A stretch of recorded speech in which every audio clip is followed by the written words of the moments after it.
feminismo, el feminismo original, el de siglo XIX y principios del siglo XX, es completamente compatible con la ideología libertaria. El feminismo original, el primer feminismo, su primera ola, lo que buscaba era la igualdad ante la ley para las mujeres, igualdad para trabajar, igualdad para acumular propiedad privada, igualdad para poder decidir con quién casarse. Es decir, se buscaba que la mujer como actor dentro de la sociedad tuviese los mismos derechos que los hombres. Hola a todos.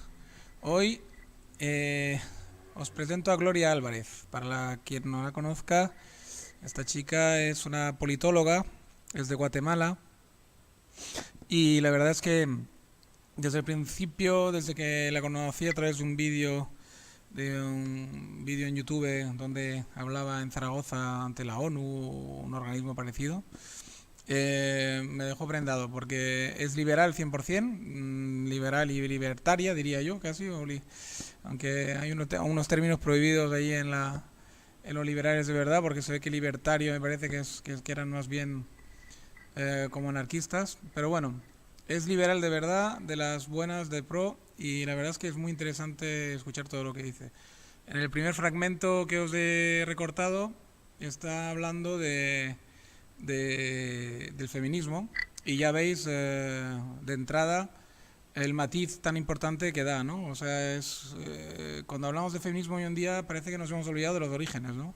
Los orígenes del feminismo realmente fueron, aparte de importantes para las mujeres y un momento clave, luchaban por cosas realmente fundamentales, ¿no?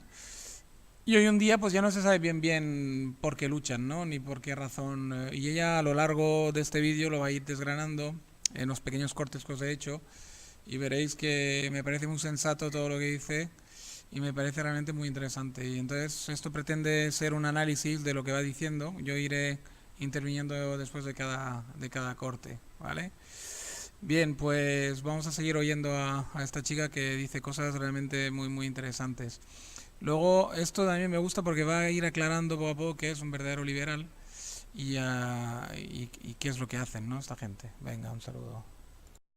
Ahora, ocurre que va evolucionando el siglo XX y empiezan a haber diferentes feministas marxistas, como Simone de Beauvoir, que en los años 50 y 60 toman ese feminismo original Sí. y le meten el componente marxista. Y al meterle el componente marxista, agarran la lucha de clases, Sí. de burgueses y proletarios, y la transforman a una lucha de mujeres contra hombres. Eso. Donde el llamado que Marx hacía originalmente a los proletarios de agarrar la lucha violenta para acabar con la burguesía, las feministas lo trasladan a una lucha violenta para que las mujeres acaben contra los hombres. Quizá no tomando los fusiles, pero sí tomando las leyes de un país no para buscar igualdad ante la ley, sino para buscar privilegios por encima de la ley. Qué importante lo que acaba de decir, ¿no? Es un matiz, pues, que es la clave prácticamente de todo, ¿no? Sí que es verdad que ella proviene de una cultura, Guatemala, y un poquito americanizada, y ella veo que está muy americanizada, como todos los sudamericanos o centroamericanos, digamos, Estados Unidos ejerce una influencia muy fuerte en esas zonas, y sobre todo en la gente liberal, evidentemente, ¿no? Porque Estados Unidos es el espejo donde se mira a cualquier liberal de verdad, ¿no? Que los liberales son simplemente gente que quiere la libertad económica y después hay un montón de matices porque hay liberales, digamos, que son conservadores y liberales que realmente tienen, digamos, esa visión como liberal en lo económico y liberal en lo social también, ¿no? Y ella pertenece a esa segunda casta o segunda, digamos, categoría. Y lo que dice ahí, lo que introduce ahí sobre el marxismo es muy importante. Si le quitamos la lectura demasiado americanizada o demasiado, digamos, extrema que se le puede dar también si queremos, realmente tiene razón. Es decir, el problema que el feminismo, una vez que ha conseguido todas las metas que se propuso al principio, porque están todas conseguidas, ¿vale? Una mujer hoy en día en Occidente es igual en derecho a un hombre en todos los sentidos, ¿vale? Ahora, claro, el modelo que coge la mayoría de feministas del palo izquierda, palo Podemos, si lo traducimos a la realidad española, es que, claro, se miran en el espejo de Simone de Beauvoir y de gente así. Entonces, claro, esto convierte una lucha que era sana y normal en una especie de reivindicaciones ya que empiezan a tener tintes que no son tan sanos y ya empezamos a querer retorcer la rosca en direcciones que ya empiezan a ser como de confrontación social, hombres contra mujeres, exactamente lo que está planteando, ¿no? Y yo estoy totalmente de acuerdo con los matices que he hecho, ¿no? Con ella, de momento. Vamos a seguir escuchando. Porque lo que buscan esas feministas es que papá Estado pague por sus pastillas anticonceptivas, por sus abortos, por el supermercado, por la educación y salud de sus hijos y por todas las cosas que ellas buscan privilegiarse a través del ley. Ahí lo tenemos, ¿no? O sea, ahí está el tema. Desgraciadamente es así, es bastante como está diciendo ella. Aquí lo que estamos buscando ya son privilegios, privilegios y ventajas. Y esto ya no es querer entrar en un tema de igualdad y de que todo esté sano, sino que ya empezamos a meternos en una especie de lucha donde ya lo que queremos es predominar por encima del famoso patriarcado, ¿no? O sea, queremos entrar en un matriarcado o queremos entrar ya en una especie de lucha de quién, a ver quién saca más ventaja por ser de un género o de otro, ¿no? Claro, yo entiendo que es verdad que la mujer ha estado oprimida y sigue estando oprimida en buena parte del mundo y que ha estado, digamos, a nivel formal, social, por debajo del estatus del hombre, ¿vale? O sea, ha tenido un estatus, digamos, siempre por debajo a nivel formal y social, porque a nivel familiar y a nivel del hogar, que al final es lo que realmente puede llegar a importar, digamos, jamás ha sido así. Es decir, yo creo que en cada célula familiar, prácticamente todas las células familiares acaban siendo matriarcados, ¿va? Por la simple importancia que tiene la mujer dentro de una célula familiar, ¿vale? Eso es un pequeño matiz mío que me ha gustado meterlo ahí, pero que por lo demás estoy de acuerdo con ella. Lo único que yo haría es ese tipo de matices que acabo de hacer yo, más filosóficos, porque si no, todo queda demasiado hard. Un país donde el aborto es ilegal, sin embargo hay 22.000 abortos clandestinos todos los años, donde 2.000 niñas entre 9 y 14 años de edad, 9 y 14 años de edad, resultaron embarazadas después de haber sido violadas sexualmente por sus papás, por sus tíos, por sus hermanos, por sus abuelos. O sea, mantener el aborto ilegal no está impidiendo que haya ni violaciones sexuales ni atrocidades contra las niñas de mi país.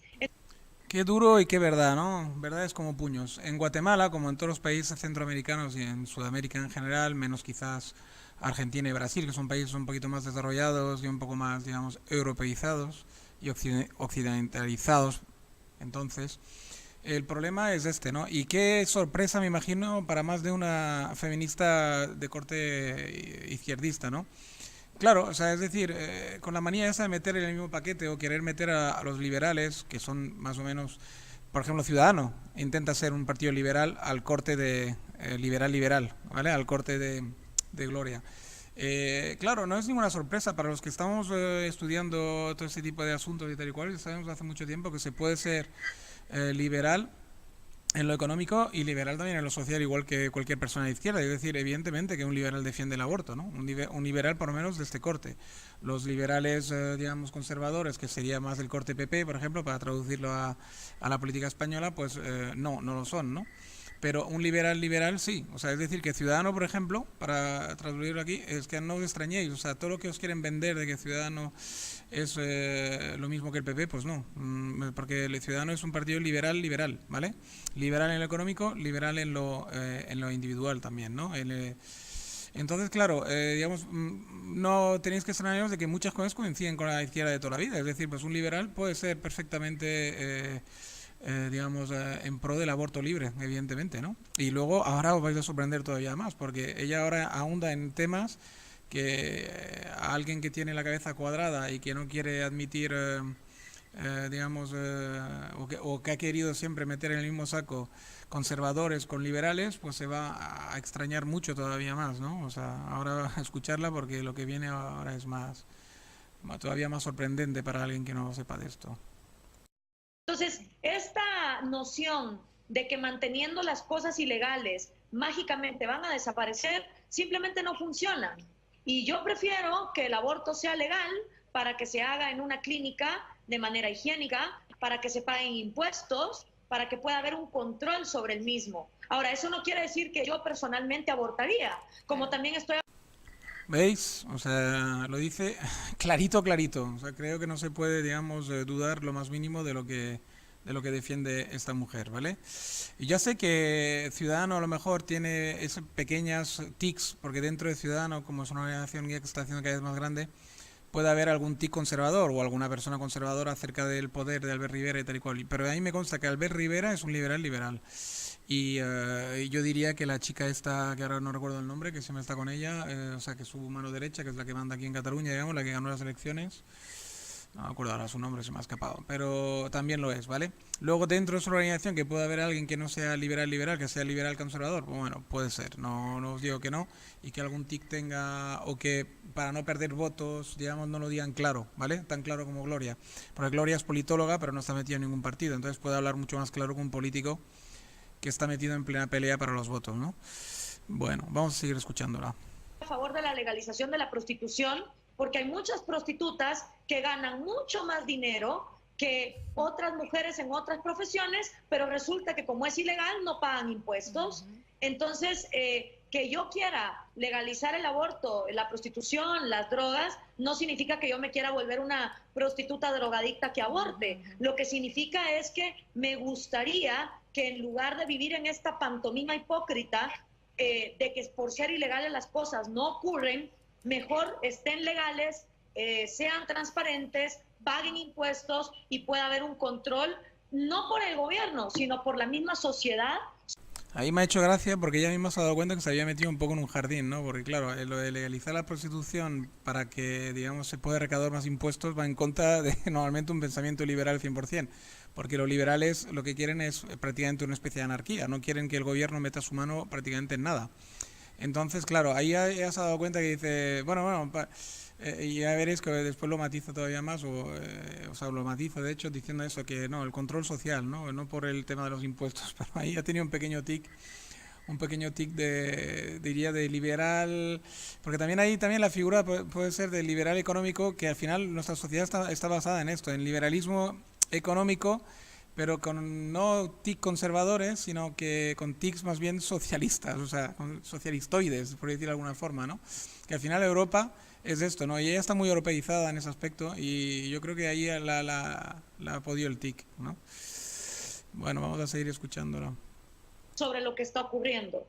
Yo por eso me identifico con la ideología libertaria y eso ocasiona mucho escozor, porque la derecha me quiere siempre que hablo de libre mercado, pero no me toleran cuando hablo de libertades civiles, de legalizar el aborto, de legalizar el matrimonio gay, de legalizar la prostitución para que pague impuestos, de legalizar las drogas, de que el medio ambiente es un buen negocio, porque al final a quien mejor le conviene que el planeta esté limpio, con un aire puro, con agua potable, es a nosotros los seres humanos. Si seguimos ensuciando el planeta de la manera que lo estamos haciendo, los que nos vamos a extinguir somos nosotros, el planeta va a seguir. Ahora, la izquierda me adora cuando hablo de libertades civiles, pero no me tolera cuando hablo de libertades económicas, porque hipócritamente, sí, ellos quieren libertad para abortar, para casarse, para acostarse con quien quieran, para drogarse con lo que quieran, pero quieren que papá Estado pague las cuentas. Y los conservadores quieren libertades económicas, pero no quieren libertades individuales. Entonces yo por eso me identifico más con la ideología libertaria, que lo que hace es abrazar la libertad económica y las libertades individuales como una sola libertad y al mismo tiempo separa al gobierno de la economía y separa al gobierno de la educación, de manera que sea el mercado y la sociedad las que tomen la batuta para decidir las directrices económicas y educativas que se van a llevar a cabo. Mi filosofía es que el gobierno tiene nada más que dos funciones: seguridad y justicia. Ahí hemos entrado en una cosa súper clave, ¿no? De toda la filosofía libertaria, o liberal, mejor dicho, y tal, ¿no? Liberal, claro. Bueno, ahí lo he dicho muy claro, ha sido muy gracioso porque nunca había oído a nadie que lo diga tan claro, ¿no? Ahí está el problema de ser un partido liberal, ¿no? Que al final te quedas muy en el centro, ¿no? Porque, digamos, ni le acabas de gustar a los de la izquierda clásica de toda la vida, ni le acabas de gustar a la derecha, porque los conservadores te van a odiar, evidentemente, y la izquierda pues te va a odiar porque quieres liberalismo, la izquierda clásica, claro, que decían los socialistas, digamos, sino más bien la izquierda clásica, te va a odiar porque, claro, estás defendiendo un libre mercado total cuando ellos son muy estatales e intervencionistas, pero sin embargo te ven que de repente eres igual de libre o más que ellos a nivel individual, ¿no? Entonces, claro, los dos te odian, ¿no? Los dos extremos te odian y te quedas en el medio, ¿no? Y por eso muchas veces te tienes que vender como un partido de centro, ¿no? Que es lo que le ha ocurrido a Ciudadanos, ¿no? Que se ha tenido que vender como un partido de centro en todos los sentidos. Pero en realidad no es que sean de centro, es que son de una posición muy definida. No es ni chicha ni limonada, es realmente una posición súper definida que es liberal. O sea, es decir, liberal en lo económico y liberal en lo individual, ¿no? Y claro, esto le cuesta mucho de tragar a la gente y es una cosa que cuesta mucho de dar a entender y de que la gente lo identifique porque, claro, primero porque hay poca cultura, digamos, política, hay poca cultura en general y claro, y a la gente pues le cuesta identificar ese tipo de matices tan matizados, ¿no? Porque claro, que en realidad no es que sean matices, es otra cosa, pero es otra cosa que en Europa en particular y en España más en particular todavía, más digamos, con más todavía virulencia, está prácticamente fuera de la órbita intelectual de las personas comunes, ¿no? Es decir, no pueden, ni siquiera se imaginan que pueda haber una mezcla, ese tipo de mezcla, ¿no? Solamente para ellos hay el conservador y la izquierda, y el conservador es facha, tal, casposo, no sé nada, y la izquierda es libre, tal, cual. Pero no se dan cuenta que no, que la izquierda es libre en algunos aspectos individuales, no en todos, porque no cree en el individuo, cree más bien en el grupo, y luego, sobre todo en lo estatal, para nada, o sea, es decir, es Estado, que eso se puede convertir rápidamente, además, en un Estado, al final, opresor, y en un estado de corte prácticamente yo no veo ninguna diferencia entre los nazis y los comunistas, porque digamos que al final se puede convertir en esto, cuando el Estado le das tanto poder, al final se puede tomar en un poder absoluto, ¿no? Vamos a seguir escuchándola.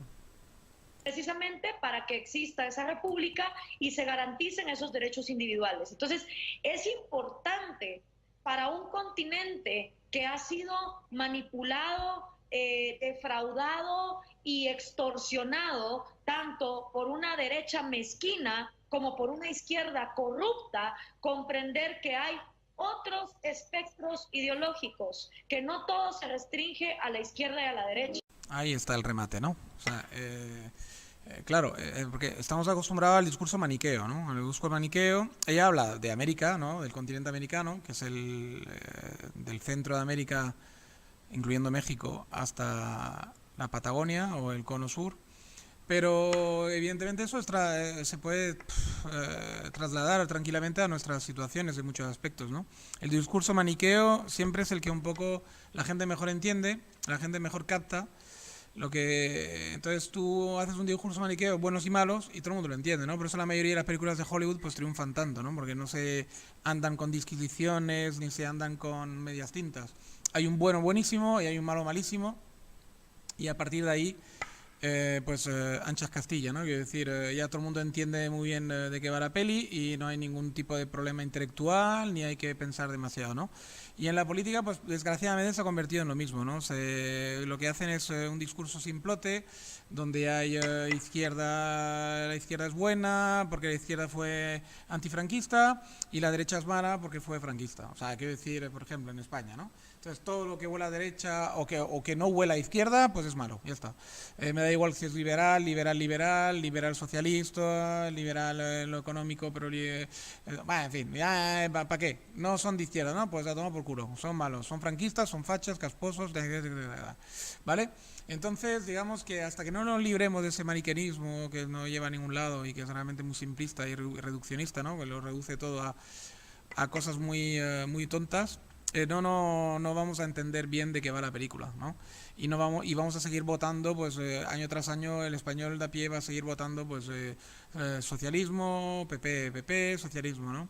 Y con algún matiz de los jóvenes, que menos mal que la nueva generación sí que es más educada ya y más educada en la universidad, pues en algunos casos se consiguen librar de, de la digamos, virulenta ideología que se implanta nuevamente en la mayoría de las aulas, que no sé por qué están dominadas casi siempre por la izquierda, menos si vas a una universidad privada de pago, una universidad con corte Opus o cosas de estas. Todas las demás universidades públicas en España están dominadas por la izquierda más rancia y casposa, diría yo, tipo Podemos, ¿no?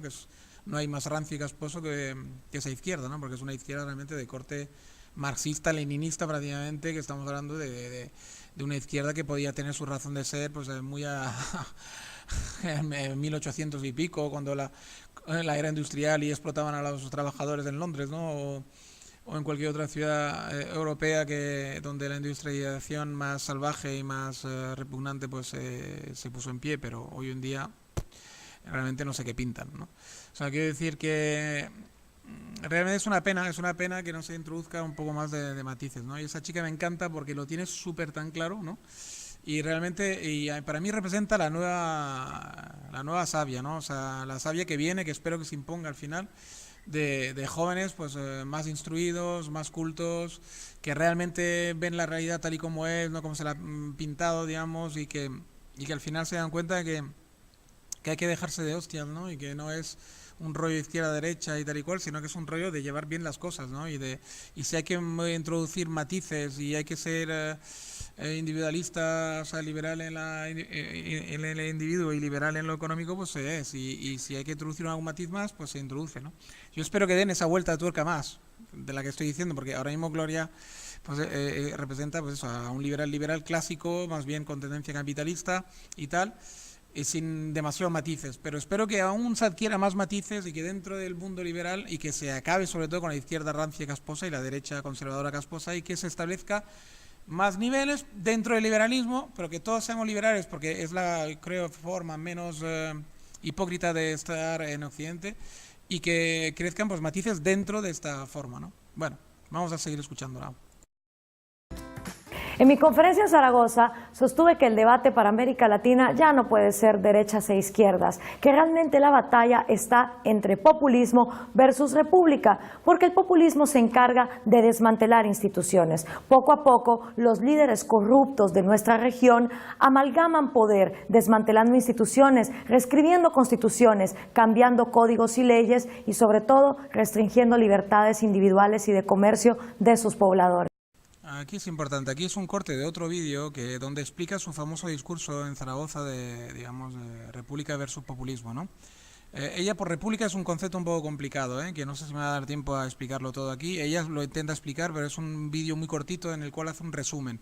Luego en la red hay un montón de vídeos colgados de ellas de 1 hora y pico, donde la teoría de república versus populismo lo desarrolla súper bien. Yo me los he escuchado todos y realmente tengo una idea muy concreta de lo que quiere decir ella por república. Lo que pasa es que no me da tiempo a explicarlo aquí y creo que es mejor que os lo veáis en los vídeos más largos. Y en populismo pues está muy claro, ¿no? Se puede aplicar, desde luego, más en América que aquí en Europa, pero en Europa también se puede aplicar, y en España en concreto sin ningún tipo de problema, ¿no? Porque todos hemos vivido corrupciones súper fuertes, ¿no? En nuestras regiones y en nivel gubernamental, ¿no? Por lo tanto sabemos exactamente de lo que habla Gloria, ¿no? O sea, quiero decir, vamos a seguir escuchándola. Vimos cómo el populismo no ha llegado ahí por pura casualidad. Realmente es porque nuestras democracias han sido poco republicanas. No hemos logrado establecer igualdad ante la ley ni justicia para todos, mucho menos el poder impedir que los empresarios busquen privilegios o los sindicalistas, amigos del poder, también busquen los suyos. Las graves fallas de nuestros gobiernos demoraron nuestro desarrollo y nos permitieron caer en las redes del populismo. Los líderes populistas, militares o electos, de derecha o de izquierda, consideran que se les ha dado el poder de hacer lo que consideren necesario, incluso incumpliendo las leyes y la Constitución vigentes, con tal de cumplir con la supuesta voluntad popular. Pero, ¿quién decide cuál es ese deseo del pueblo? El mismo líder populista. Por lo tanto, no es relevante cómo vos querés gastar, ahorrar o invertir tu plata, ya que es el Estado, o sea, el líder populista, quien sabe mejor que vos cómo hacerlo, en pos de un supuesto beneficio de la sociedad. Por supuesto, ese paraíso de bienestar prometido nunca llega y en general solo termina notándose en la mejora del nivel de vida de los que ejercen el gobierno y su círculo más cercano. Bueno, aquí, por ejemplo, para trasladar a lo que acaba de decir, por ejemplo, en España mismo tenemos el caso de Cataluña por una parte, que es populismo puro y duro. Te prometo el oro y el moro, si nos separamos de España y tal y cual, ataremos los perros con llonganiza y todo el tema ese. Y tenemos el caso paradigmático también de Pablo Iglesias y Podemos, ¿no? O sea, mientras te voy dando promesas de que el pobre nadará en la abundancia y te subiré el salario mínimo por las nubes, etcétera, etcétera, de momento yo me compro un chalet de 600.000 euros. O sea, que ya vemos claramente el esquema. De momento él ya se está lucrando, ¿vale? Ella se está lucrando de estar en el poder o de estar cerca del poder. Y de momento la población, pues de momento sigue exactamente igual o cada vez peor, ¿vale? De ahí las manifas de los médicos, de los bomberos, etcétera, ¿no? Porque cada vez la gente está más harta y se da cuenta de que muchas promesas de la izquierda, pero nunca arreglan nada. Lo único que se ve como prosperan son ellos, ¿no? Bueno, seguimos. Nos consideramos personas maduras, pero elegimos gobiernos que proponen tratarnos como papás autoritarios y nosotros ser los niños irresponsables. Los grandes líderes populistas como Perón, Mussolini, Kirchner, Chávez o Getúlio Vargas coinciden en tomar una parte de la población y volverla el enemigo interno, que junto con el enemigo externo se convierten en lo que los populistas llaman antipueblo. Entonces, por un lado está el pueblo y por otro lado está el antipueblo. En cada discurso, el populista busca insertar odio en la sociedad, hacer que el pueblo odie al antipueblo. El antipueblo puede tomar diferentes formas, externas o internas. La oligarquía, la plutocracia, los yanquis, los españoles conquistadores, los empresarios locales, en fin. Otra cosa muy clave, ¿no? O sea, ahí está, el Papa Estado, ¿no? Esa es la figura que el liberal normalmente se quiere cargar y hace bien en parte porque la verdad es que si tú le das al Estado tanto poder y el poder de ser prácticamente un papá que cuida de ese supone nosotros que somos unos niños tontos que no sabemos qué hacer sin ellos, pues la estás cagando. Ellos al final de tanto acumular poder se van a acabar subiendo la parra y tú te vas a hacer tonto y blando de repencharte cada vez en el Estado, que te va a dar además cada vez menos y al final tú vas a exigir cada vez menos también porque te estás ablandando y al final todo eso es un círculo el contrario y virtuoso, ¿no? Sería un círculo realmente a la baja que al final nos va a llevar a lo que nos está llevando poco a poco, a una sociedad donde ya no tiene rumbo y ya no tiene, digamos, que va poco a poco, digamos, al carajo, ¿no? Y luego también la parte esa, me gusta mucho la parte que nos comenta eso de buscar siempre el enemigo externo y el enemigo interno. Aquí, por ejemplo, en Cataluña lo hemos visto clarísimamente, ¿no? El enemigo externo, España, que nos avasalla, nos hablan de 1700 no sé qué. Aquí es una especie de España imaginaria que se han inventado ellos. Es como si Franco siguiera vivo y vivito y coleando, ¿no? Y siguiera oprimiendo al pueblo catalán o algo así. Y cosa que nunca ha ocurrido además. Quiero decir que aquí lo vemos claro, ¿no? El enemigo externo y tal y cual. En Cataluña este esquema lo hemos vivido pues perfectamente, ¿no? Sobre todo lo del enemigo externo. Sigamos. El pueblo, en cambio, es un cúmulo de todas las virtudes de una sociedad. El pueblo es honrado, es desinteresado y el pueblo nunca se equivoca, siempre escoge el mejor líder. Con esta dicotomía, el populista logra insertar odio en la sociedad y una vez así logra que la parte del pueblo se enamore de él, le perdone todos los robos, actos de corrupción, cambios de constitución, falta de justicia, porque supuestamente todo lo que el populista hace es en nombre del pueblo. Esta parte es genial, ¿no? O sea, quiero decir, primero angelizamos el pueblo, ¿no? Para justamente poder joderlo mejor. O sea, es decir, que aquí le damos al pueblo, digamos, el poder de auparnos, ¿no? Diciendo que el pueblo no se puede equivocar. Evidentemente, una vez que estás arriba, pues nada, que le den por culo al pueblo, ¿no? O sea, lo que interesa aquí es perpetuarte en el poder, ¿no? Vamos a mirar Chávez, vamos a mirar Castro, etcétera, ¿no? Y aquí porque de momento no lo han conseguido, pero si subiera al poder un tipo del perfil de Podemos, o si el independentismo aquí en Cataluña, por ejemplo, se hace con el poder finalmente, nos vamos a enterar de lo que es un gobierno populista, ¿no? O sea, y vamos a sufrirlo en las carnes, ¿no? Y para sacarlos del poder va a ser muy complicado y probablemente va a tener que ser con sangre, ¿no? O sea que esperemos que nunca suban al poder, o si suban, que no se queden mucho tiempo. Y cualquier cosa que vaya mal siempre será culpa del antipueblo. Todo esto se refuerza con actos de adoctrinamiento masivo en los programas de radio, de televisión, redes sociales y también en el sistema educativo. Todo líder populista busca amalgamar los tres poderes, el ejecutivo, el Congreso y el judicial, para tener todo el poder y gobernar en una sola mano. El programa populista se completa con la idea de satisfacer ciertas necesidades sociales y publicitarlas de tal manera que el líder es quien cura las injusticias en la sociedad. Súper importante también el ejemplo este, ¿no? Súper importante, claro, el antipueblo, ¿no? O sea, claro, es el buscar el enemigo, ¿no? Siempre, o sea, todo lo que... si estás en contra mío, eres facha, casposo, tal y cual, y eres un antipueblo, o sea, estás a favor de los ricos, de los bancos, de las conspiraciones de todo tipo, de tal y cual, y estás en contra del pueblo raso, del panadero, de tal y cual, ¿no? O sea, ahí otra vez más descubrimos el discursito de Podemos, ¿no? Aquí en España, ¿no?